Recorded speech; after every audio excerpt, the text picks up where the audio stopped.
They dismissed him as just the help, never imagining the quiet black man was the mastermind behind the security system that would expose their crimes.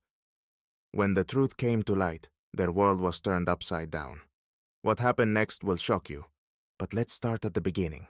James, a soft-spoken black man in his early 30s, stepped into the modern glass and steel headquarters of Sentinel Systems, carrying little more than a toolbox and an air of quiet confidence.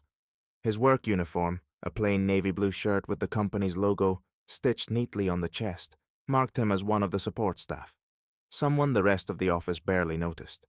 This understated appearance wasn't accidental. James had chosen this role deliberately, seeking to blend into the background while observing the very system he had spent years creating. To the employees bustling past him in tailored suits and polished shoes, James was just another maintenance worker. The subtle smirks and occasional dismissive glances that came his way reflected how they saw him, not as a potential peer, but as someone beneath their notice. A few employees whispered within earshot, questioning his qualifications or laughing at the perceived simplicity of his role. What none of them realized, however, was that James was the brain behind the company's highly advanced security system, a cutting-edge platform lauded by industries far and wide for its ability to detect threats, predict breaches, and safeguard sensitive data. The system was the backbone of Sentinel Systems operations, earning the company multi-million-dollar contracts and an enviable reputation in the tech world. Yet for James, this wasn't enough. Despite his pride in the product, James wanted more than glowing reviews or technical success. He wanted to see his creation in action, to witness firsthand how it operated in the high-pressure environment of a thriving company. But he also sought something deeper, a window into the culture and vulnerabilities of the very organization that relied so heavily on his work. To achieve this, James had taken on an undercover role, placing himself on the lowest rung of the corporate ladder. The first few days on the job tested his patience. While many ignored him entirely, others were condescending, giving him curt instructions or assuming he lacked basic skills. James observed silently, never reacting to the subtle insults. Instead, he focused on the behavior of his colleagues, noting their movements, their interactions, and most importantly, how they interacted with the security system he had designed. For James, this was a masterclass in human behavior and system efficacy. He watched as employees dismissed small system alerts, bypassed protocols out of convenience, or ignored glaring issues that the system flagged. He cataloged it all, piecing together a picture of how real users handled his technology in practice, beyond the ideal scenarios imagined in development. But there was more at play than simple workplace inefficiencies. James began to notice patterns.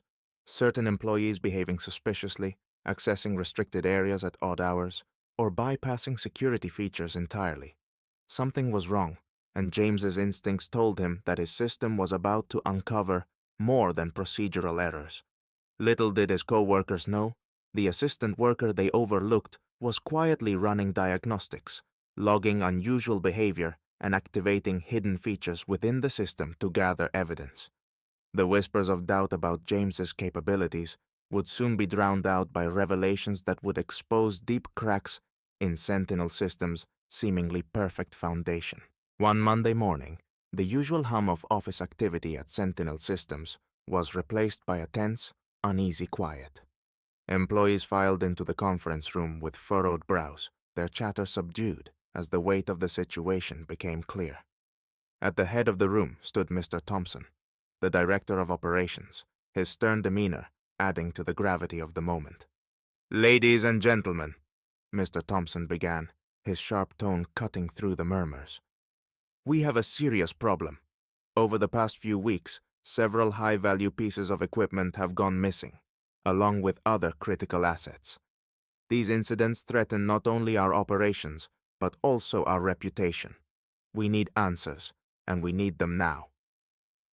The room fell silent, save for the occasional nervous shuffling of papers or the creak of a chair as employees shifted uncomfortably. Eyes darted around the room, searching for a clue, a guilty face, or perhaps just someone to blame.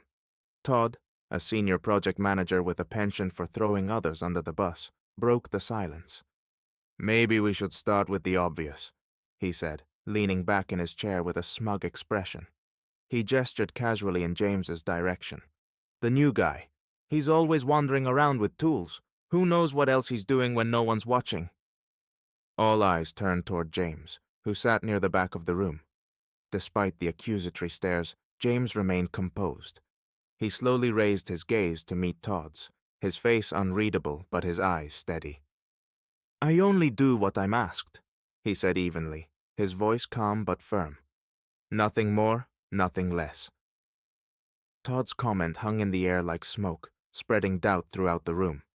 A few employees exchanged whispered remarks, their glances lingering on James. Though no one openly voiced agreement with Todd, the suspicion had taken root. By the end of the meeting, the tension in the room was palpable. James left without saying another word, his footsteps deliberate as he exited. Behind him, the whispers grew louder. Some speculated about his background, while others questioned why someone with his skills would settle for such a role. Over the next few days, the gossip spiraled out of control. The break room became a hotbed of speculation, with colleagues sharing half-formed theories and unfounded accusations. James's every movement seemed to draw attention.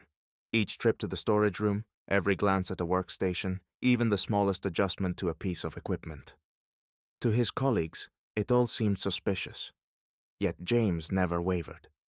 While the office buzzed with rumors, he quietly went about his tasks, his outward calm masking the steps he was taking behind the scenes. As the architect of Sentinel Systems' security platform, James had built in several advanced features that weren't widely known.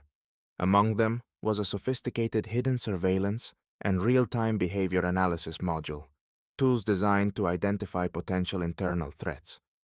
With a few keystrokes, James activated these features, initiating a silent investigation of his own. The system began tracking patterns, logging access records, and analyzing employee behavior.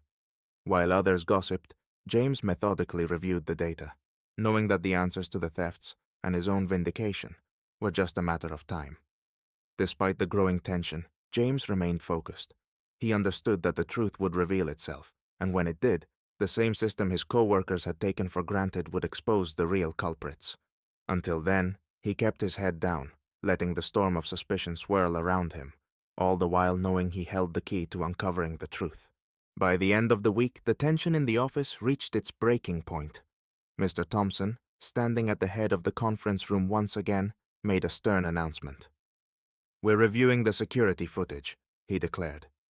"It's time to put an end to the speculation and find out who's responsible."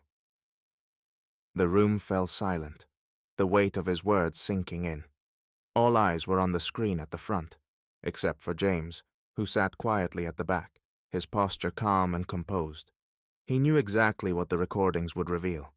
As the first clip began to play, the atmosphere grew electric. The staff leaned forward, their expressions a mix of curiosity and dread. The grainy black and white footage showed a familiar corridor within the office building. Moments later, figures appeared on screen. Todd and two other senior employees. The camera captured every detail. The furtive glances, the swipe of a stolen access card, the way they moved quickly and deliberately through the restricted areas. Then came the moment of undeniable proof. The trio was seen stuffing expensive electronic equipment into oversized bags, their actions deliberate and brazen. A collective gasp rippled through the room. Whispers broke out as people exchanged shocked looks. Todd, who had been reclining smugly in his chair just moments before, now sat rigid, his face ashen. This can't be right," he stammered, his voice trembling. "There must be some kind of mistake. The footage, it's been tampered with." Mr. Thompson paused the video and turned to Todd, his expression icy. "No mistake," he said firmly. "These timestamps match access logs down to the second. The system doesn't lie." The weight of Thompson's words settled over the room, and for a moment, all was still. Then, almost as one, the staff turned their gaze to James. Slowly, James stood up. His expression was calm, but his voice carried a quiet power that commanded the room. "You all assumed I was just a handyman," he began, his tone steady and deliberate. "You dismissed me without a second thought. But what you didn't know is that I'm the one who built this system.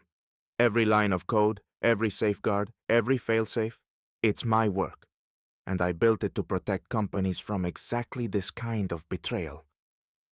A murmur swept through the room, a mixture of awe and embarrassment. Some staff members avoided James's gaze, while others looked at him with newfound respect. Todd tried to interject, his voice rising in desperation. "This doesn't mean anything, you—" But Mr. Thompson cut him off, raising a hand for silence. "That's enough, Todd. The evidence is clear. Security will escort you and your accomplices out of the building. Legal action will follow." As Todd slumped back in his chair, defeated, James remained standing, his presence suddenly larger than life. The room that had once underestimated him now understood who he truly was, a visionary who had quietly outsmarted everyone who doubted him. For James, it wasn't about revenge or recognition. It was about integrity. And in that moment, he had proven that true power lies not in status, but in resilience and skill. The aftermath was swift. Todd and his accomplices were escorted out of the building in disgrace, facing both termination and legal consequences. Mr. Thompson called James into his office that afternoon. "I owe you an apology," Mr. Thompson said, his tone humbled. "And an explanation. Why didn't you tell us who you really were?" James smiled faintly. "I needed to see how the system worked under pressure, without anyone knowing I was involved. But I didn't expect the test to be quite this revealing." Recognizing James's brilliance, Mr. Thompson offered him a high-ranking position on the spot, ensuring his talents would no longer go unnoticed. In the weeks that followed, the office underwent a culture shift.